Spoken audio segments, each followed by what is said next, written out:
Estimados hermanos, les deseo un buen día sábado. Que el Señor Jesús nos acompañe otra vez. Hoy día 24 de octubre del 2020 vamos a desarrollar la lección número 17, que lleva por título El don de profecía. Tenemos muchos versículos y comentarios, de los cuales todo no lo podemos abordar en cortos minutos, pero vamos a avanzar. El versículo motivador está en 2 de Crónicas, capítulo 20, versículo 20. Y cuando se levantaron por la mañana, estoy leyendo, salieron al desierto de Tecoa, y mientras ellos salían, Josafat, estando en pie, dijo: Oídme, Judá y moradores de Jerusalén. Creed en Jehová vuestro Dios y estaréis seguros. Creed a sus profetas y seréis prosperados. Creed a sus profetas. Estamos tocando el don de profecía.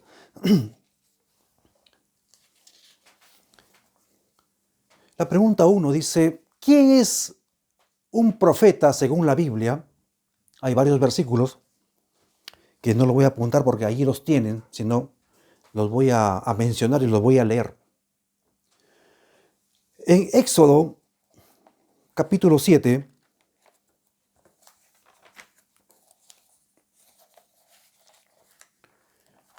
voy a hacer una comparación, hermanos, entre la pregunta 1, dice Éxodo capítulo 7, versículos 1 y 2, y Apocalipsis 1, de 1 al 3.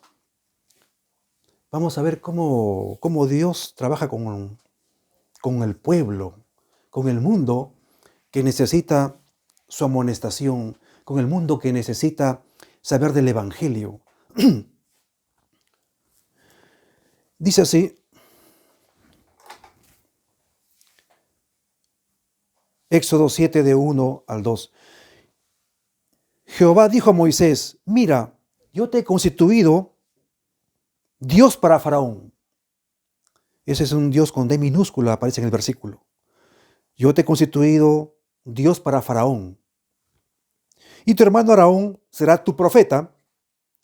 Tú dirás las cosas que yo te mandé, y Aarón tu hermano hablará a Faraón para que deje ir de su tierra a los hijos de Israel.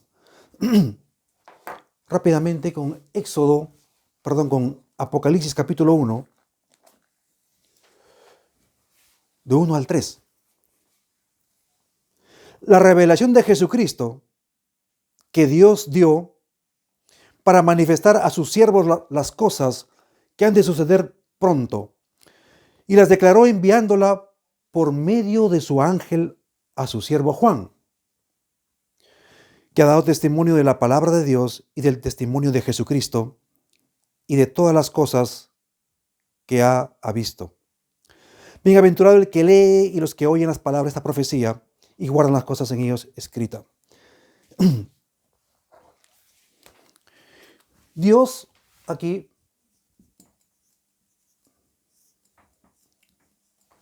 se presenta a Moisés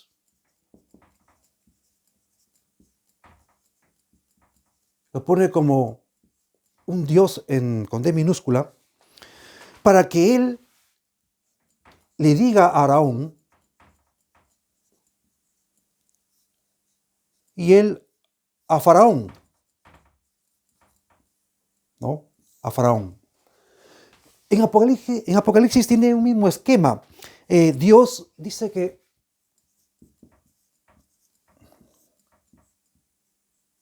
Dios dice al ángel, para que el ángel le revele a Juan, y él lo escriba para que todos sean bienaventurados. Como sabemos, Aarón y Juan es el profeta. Es el esquema en que Dios trabajó en el Antiguo y en el Nuevo Testamento.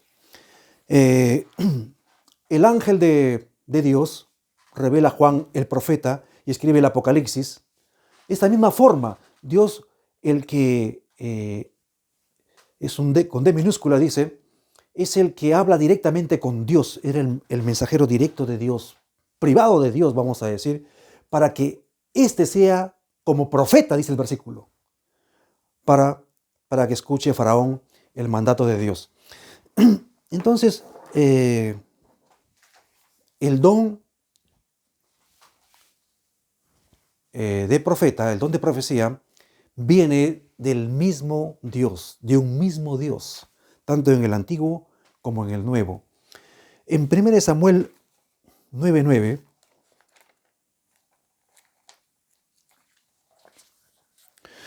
antiguamente en Israel cualquiera que iba a consultar a Dios decía así, venid y vamos al vidente, porque al que hoy se le llama profeta, en aquel entonces se le llamaba vidente. Es cuestión de términos, ¿no? Era sinónimo profeta o vidente. Ahora sí, en Amós capítulo 3,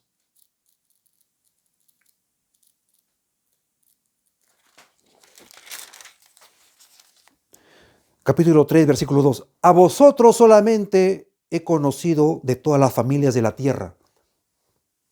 Por tanto, os castigaré por todas vuestras maldades. Se refiere de todas las familias de la tierra, Dios escogió a Israel. Y el juicio es diferente para el que conoce que para el que no conoce. Dice, por lo tanto, os castigaré por todas vuestras maldades, ¿no? Y en segunda de Pedro 1:21.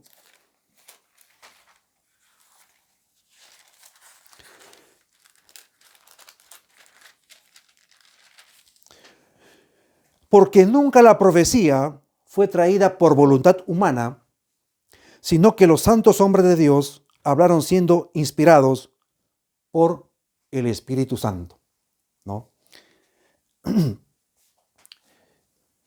En las Escrituras, un profeta es uno que recibe comunicaciones de Dios y transmite las intenciones de Dios a su pueblo. Los profetas no profetizaron por su propia iniciativa. En todos los casos Dios los asaltó. Digo, tú me vas a hacer por profeta. Yo te he llamado a ti. Los casos de ellos se sorprendieron. El profeta no tenía iniciativa propia de ser profeta y profetizar, sino era el plan exclusivo de Dios. La pregunta número 2 dice, ¿cómo cooperó el don de profecía por medio de Jaziel en la experiencia de Judá frente a la crisis que se avecinaba? Explique. En segunda de Crónicas, vamos a leerlo, versículo 20, versículo 3.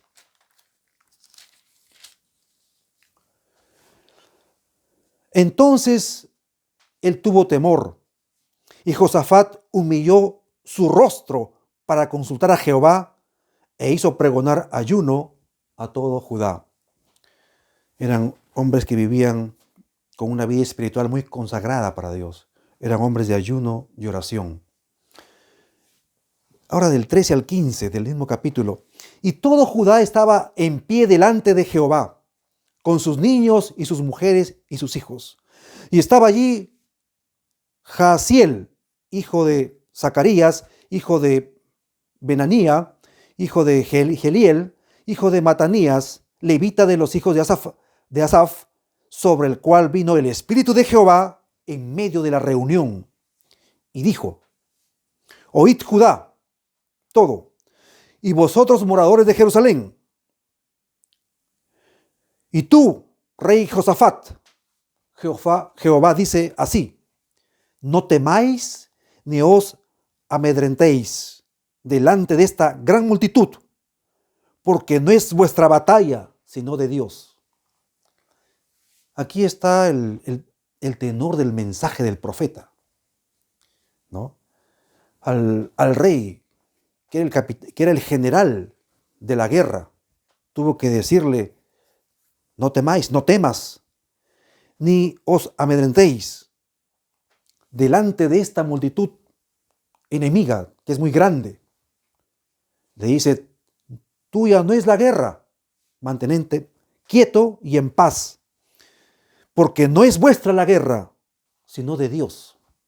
Hermanos, vas a ver, y el profeta, este espíritu, hermanos, tiene autoridad de Dios absoluta y trae paz al que tiene una fe pura en su palabra. La guerra es de Jehová, ¿no? Dios no nos ha mandado a que seamos militares, ¿no? Ni practiquemos artes marciales, ¿no? Ni tampoco alguna actividad beligerante, ni tampoco que nos apoyemos en el brazo humano, en el poder terrenal, para solucionar problemas de la iglesia. No. El profeta es el que Dios toma para un mensaje que siempre trae paz. Y sigamos. Sí, el mensaje, hermanos, acá no es lógico. El profeta no traía un mensaje lógico, porque la multitud era tan grande de los enemigos, que lo lógico era de que, bueno, pues, entrégate, haz la paz con ellos, ¿no? Huyamos. Eso es lo lógico. Ahora, el mundo se mide por una capacidad en armamentos, ¿no? Este profeta reconoció y dijo, ellos son una multitud muy grande. O sea, está contra la lógica militar en este caso. Y no es del hombre la guerra, es de Dios. En otras palabras, el profeta tiene una fe ciega en Dios, vamos a decir así. Una fe que no trata de lo que se ve, sino de lo que se oye y se le cree al que hizo los cielos y la tierra y tiene poder sobre toda criatura. Dice, no es vuestra el asunto, sino es mío. Jaziel fue el instrumento por el cual Dios reveló un mensaje a su pueblo en aquel momento especial. Del mismo modo que un profeta es un vocero mensajero de Dios. La profecía es todo mensaje presentado de parte de Dios por orden de Él, revelación especial de la voluntad y del pensamiento divino. En Amós 3:7 dice, y una vez vamos leyendo este versículo, porque no hará nada Jehová el Señor sin que revele a su siervo los profetas. Jehová no va a asaltar, no lo asaltó a Faraón, ni tampoco a este mundo. Dios no abusa de la ignorancia del resto. Dios manda a tiempo y afuera de tiempo a sus profetas, a sus pastores, a sus ministros, para dar su mensaje. Dios es bueno, como dicen aún. Y sigamos con lo demás. En Joel, que ya lo hemos leído, pero se nos indica otra vez, en la pregunta 3, Joel capítulo 2, 28 y 29. Después de esto derramaré mi espíritu sobre toda carne y profetizarán vuestros hijos. A mucha gente. Vuestros hijos y vuestras hijas. Vuestros ancianos soñarán sueños, ¿no? Y vuestros jóvenes verán visiones de Dios, lógicamente, de Dios.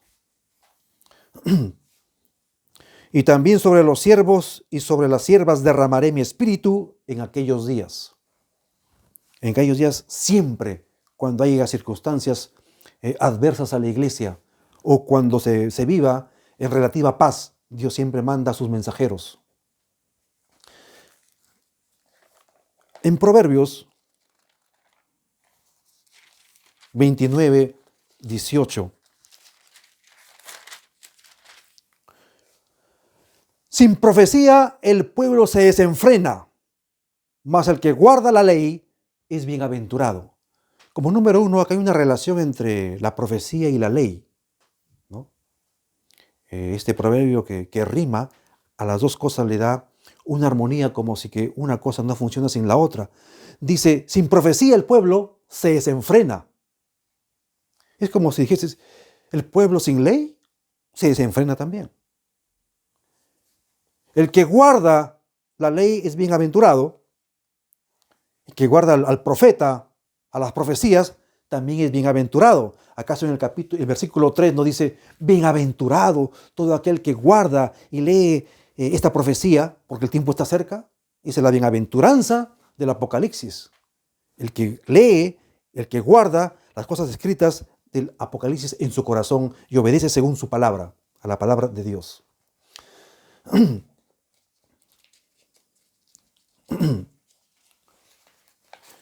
Bien, ahora sí entramos a las funciones y pruebas, que son muchísimas, pero vamos a tratar de avanzar.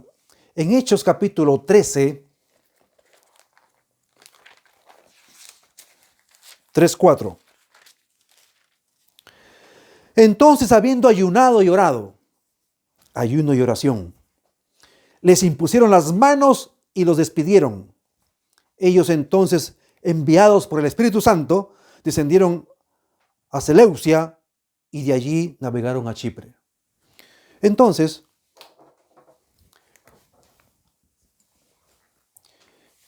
una de las obras, de las funciones, es la imposición de manos.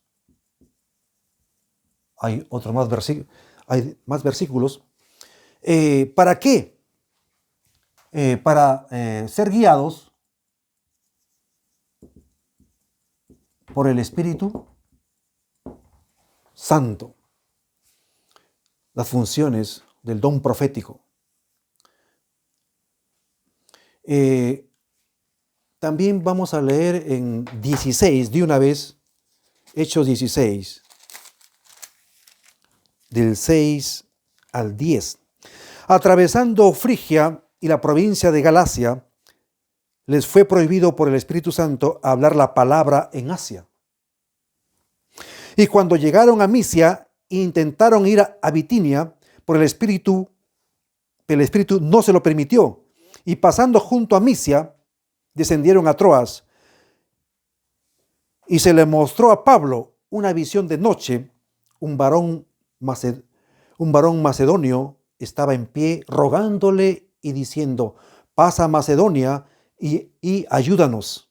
Cuando vio la visión, enseguida procuramos partir para Macedonia, dando por cierto que Dios nos llamaba para que les anunciásemos el Evangelio, según el versículo 10. Entonces, estimados hermanos, es el Espíritu Santo el que tiene el don de la profecía. Es el Espíritu Santo, es el que te dice dónde no vas a ir a predicar y te dice a dónde vas a ir a predicar y en qué circunstancias. Y también te dice, ándate a un lugar. No te lo dice todo completo. A la mitad hay una visión y te dice, sigue este camino. ¿Para qué? ¿Con qué fin? Siempre será con el fin, hermanos, de predicar el Evangelio. El Evangelio. ¿No? Para predicar el Evangelio eterno. Todo eso fue usado, hermanos, para estas visiones, esto de no ir a Asia, de ver esta visión de este joven macedónico, ¿no? Es para predicarles, dice, para que se les anunciásemos el Evangelio. Para eso, ese es el objetivo, ¿no? El don profético viene a ser un medio. ¿Con qué fin? De predicar el Evangelio de Jesucristo. Sigamos con los demás versículos. 1 Corintios,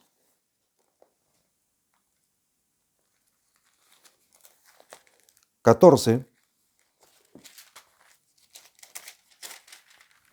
3, 4. Pero el que profetiza habla a los hombres para edificación, exhortación y consolación. El que habla en lengua extraña, a sí mismo se edifica.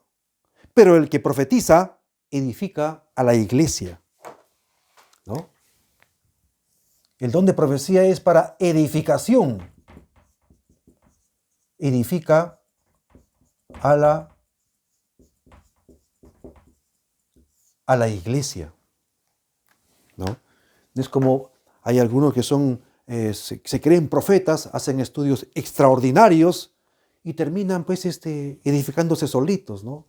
Buscando seguidores.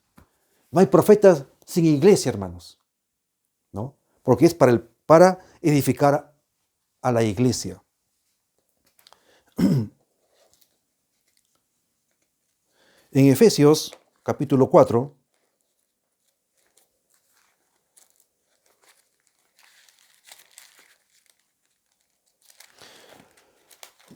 4:12.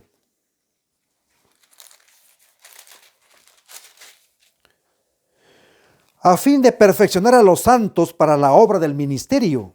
Para eso es el don profético. Para la edificación del cuerpo de Cristo, ¿no? La iglesia es el cuerpo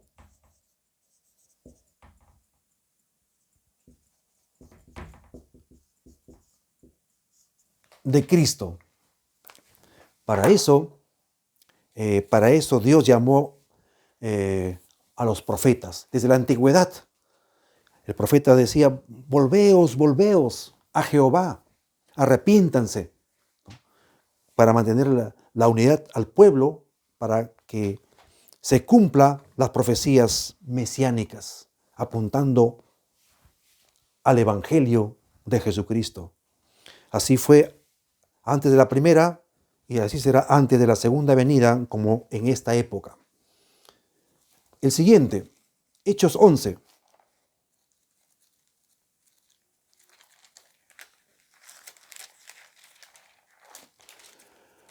Once 27 al 30.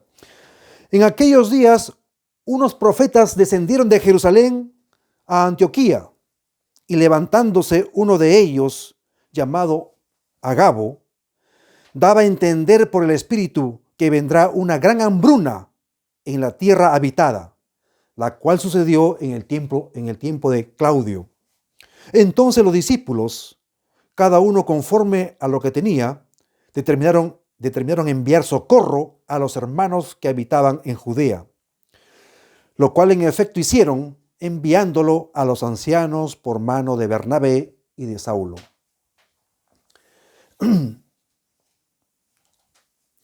Los profetas, para que detectamos quién tiene ese don de profecía, a quién apunta o a quiénes apunta, Ágabo, ¿no?, un profeta de Dios, daba a entender de que iba a haber en el futuro una hambruna en el tiempo de Claudio, el César, uno de los Césares de Roma. Y el versículo dice, lo cual sucedió en el tiempo de Claudio, ¿no? Entonces el profeta, valga la redundancia, dice antes de, porque ahora muchos se llaman profetas y hablan de lo que ha pasado, ¿no? De la historia. Ellos serán profesores de historia, pero no son profetas. El profeta, como Ágabo, dijo que en un futuro iba a haber una hambruna, y lo cual sucedió en el tiempo de Claudio. Tan es así que la iglesia tomó provisión, porque es tan serio, es tan verdadero el anuncio del profeta que se cumple. Entonces dice que enviaron socorro a la iglesia, ¿no? Y como las iglesias estaban organizadas por ancianos y por diáconos, dice, lo cual en efecto hicieron, enviando a los ancianos por medio de Bernabé y Saulo el socorro, la ayuda, Entonces vemos que la profecía atiende necesidades también materiales de la iglesia, según los versículos que han escuchado. Avancemos. En 23,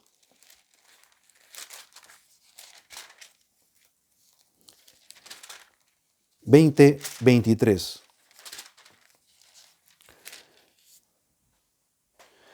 Salvo que el Espíritu por todas las ciudades me da testimonio diciendo que me esperan prisiones y tribulaciones.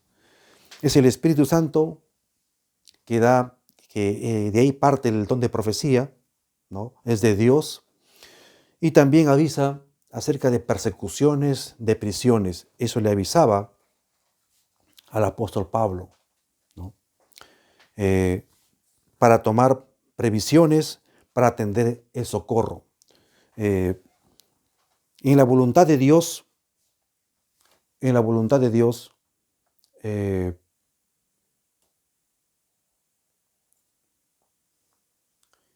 si ocurre hambrunas, ocurren guerras, ocurren desde la antigüedad ciertas manifestaciones que están en contra del pueblo de Dios, contra de la iglesia, y la profecía es para ayudar, para socorrer.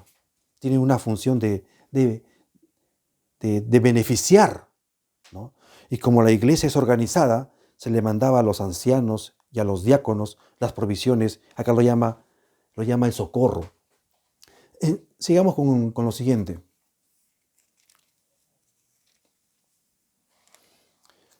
En Hechos 15:32 ahora.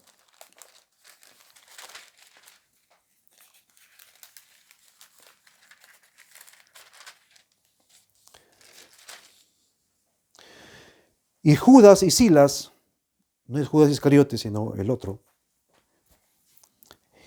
el discípulo. Y Judas y Silas, como ellos también eran profetas, consolaron y confirmaron a los hermanos con abundancia de palabras.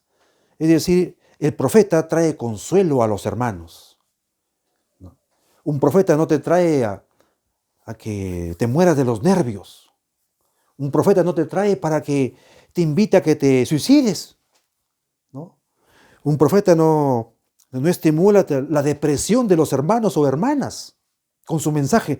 Dice aquí, en el 32, y Judas y Silas, como ellos también eran profetas, consolaron, pero consolaron con efectividad, que trajeron sanidad a la iglesia.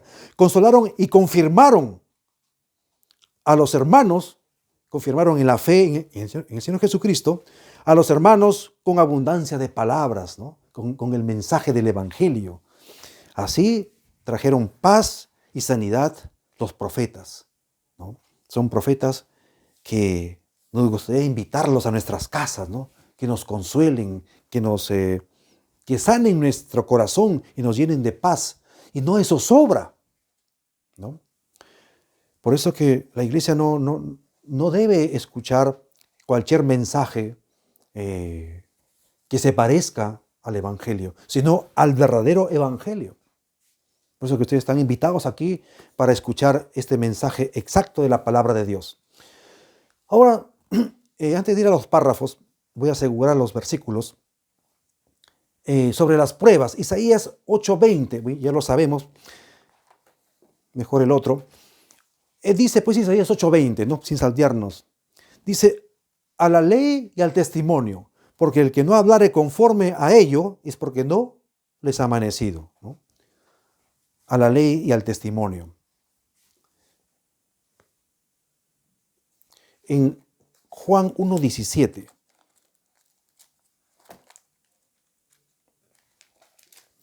Pues la ley por medio de Moisés fue dada, pero la gracia y la verdad vinieron por medio de Jesucristo, ¿no? Se refiere a la ley, al testimonio de Jesucristo. Y ya entramos, ¿no? Al testimonio de Jesucristo, ¿no? La ley fue dada por Moisés, ¿no? Dios dio a Moisés y él la alcanzó. Se nos alcanzó, ¿no? La gracia vinieron por medio de Jesucristo, ¿no? Son dos funciones diferentes. La ley tiene una función, pero dice aquí la gracia vinieron por medio de nuestro Señor Jesucristo. A la ley y a la gracia del testimonio en Jesucristo. Eso quiere decir.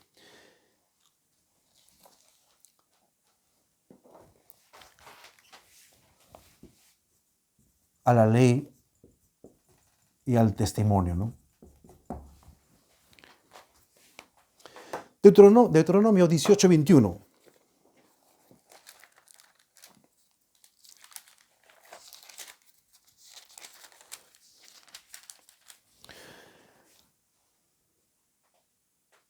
Y 22. Y si dijeres en tu corazón, ¿cómo conoceremos la palabra que Jehová nos ha hablado? Eso es muy importante. No puedo avanzar. Sé que son cortos los minutos, pero esto se puede seguir ensanchando, ampliando.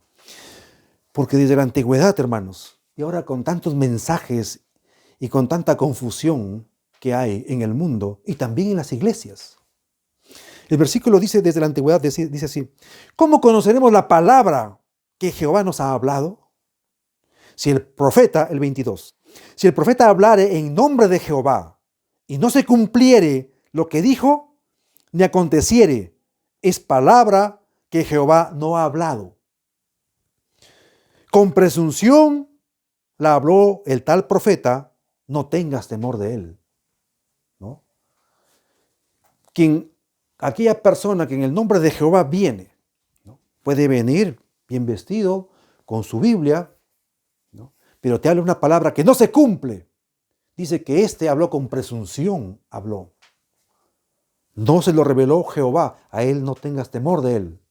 Él es un ser común y corriente, y que Dios tenga misericordia de él por el pecado que comete él y quiere hacer cometer al resto, ¿no? Entonces dice, si no aconteciere, si no se cumpliere, es que él habló con presunción. El profeta no era un tipo presumido, hermanos. No tenía nada de presumido. Era un hombre de oración, de ayuno, humilde. Hablaba con Dios. Nunca se apoyaba en el brazo humano de un hombre de poder, de un rico, de alguien que pueda ayudarlo terrenalmente, no. Era un hombre que no practicaba la presunción para nada. Y en Jeremías 28,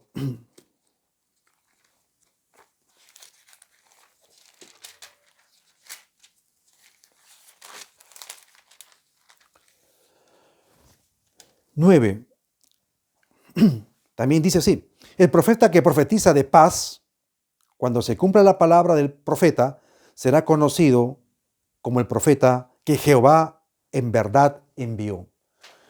Hermanos, la única forma de tener paz es estando del lado de Dios, haciendo la voluntad de Él. Nadie puede decir que yo ando en los mandamientos o creo en Dios, pero no obedezco sus palabras, no obedezco sus mandamientos. La única forma que tengamos paz, y hay un versículo, son para los que tenemos el Evangelio bien claro. Dice Pablo, justificados pues por la fe en Jesucristo, tenemos paz para con Dios, ¿no? Así terminaba, hermanos, el mensaje del profeta, según lo que he leído.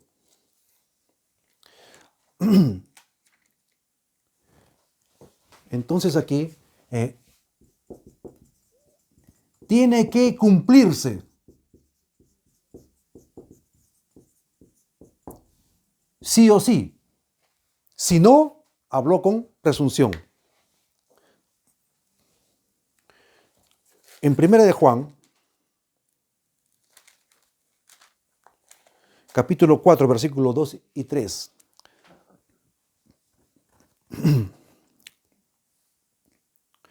En esto conoced el Espíritu de Dios. Todo espíritu que confiesa que Jesucristo ha venido en carne es de Dios. Y todo espíritu que no confiesa que Jesucristo ha venido en carne, no es de Dios. Y este es el espíritu del anticristo, el cual vosotros habéis oído que viene, y que ahora ya está en el mundo. Hay una cosa muy definitiva, es que dice que no creamos a todo espíritu, ¿no? ¿Cómo conoceremos que alguien tiene el don de profecía? Sencillamente dice que todo el espíritu que confiesa que Jesucristo, que Jesús, esta es la confesión del profeta,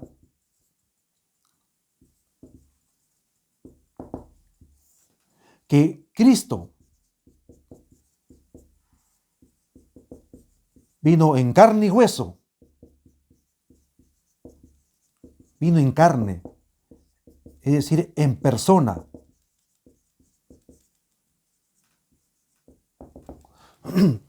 Yo voy a leer el párrafo.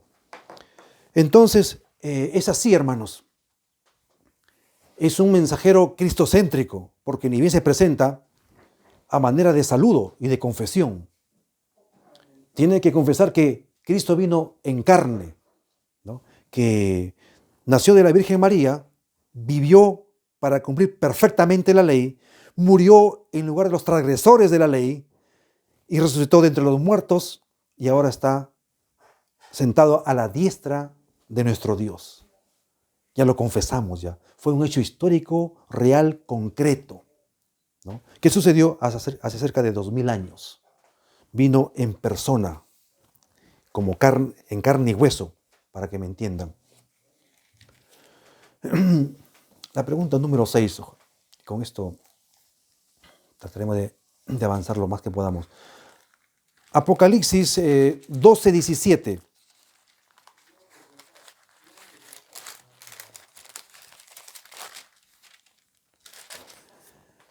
Entonces el dragón, Satanás, se llenó de ira contra la mujer, contra la iglesia, y se fue a hacer guerra contra el resto de la descendencia de ella, los que guardan los mandamientos de Dios y tienen el testimonio de Jesucristo, ¿no? 19:10 también. Juan escribe así: yo me postré a sus pies para adorarle. Es decir, el apóstol Juan estaba confinado, ¿no? Preso, desterrado en la isla de Patmos, este anciano discípulo y apóstol de Cristo, y viene un poderoso ángel, ¿no? A revelarle las profecías del Apocalipsis que él escribió.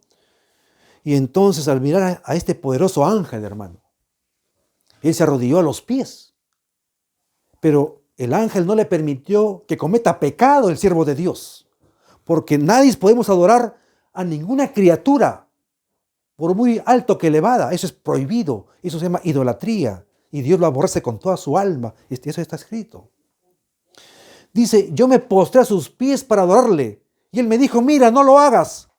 Yo soy consiervo tuyo y de tus hermanos que retienen el testimonio de Jesús.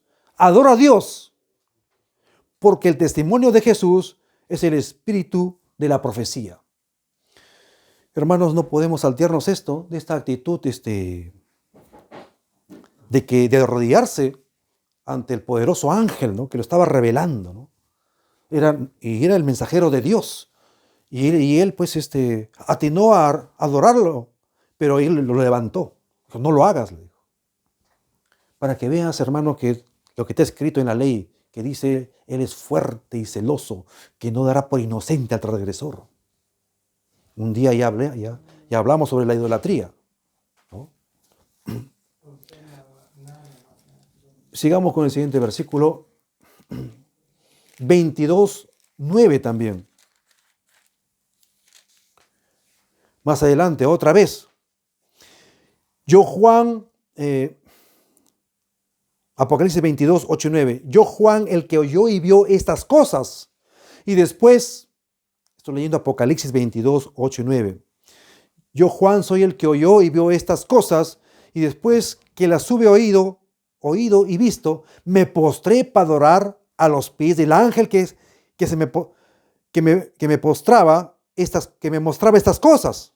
Pero él me dijo, mira, no lo hagas. Lo mismo.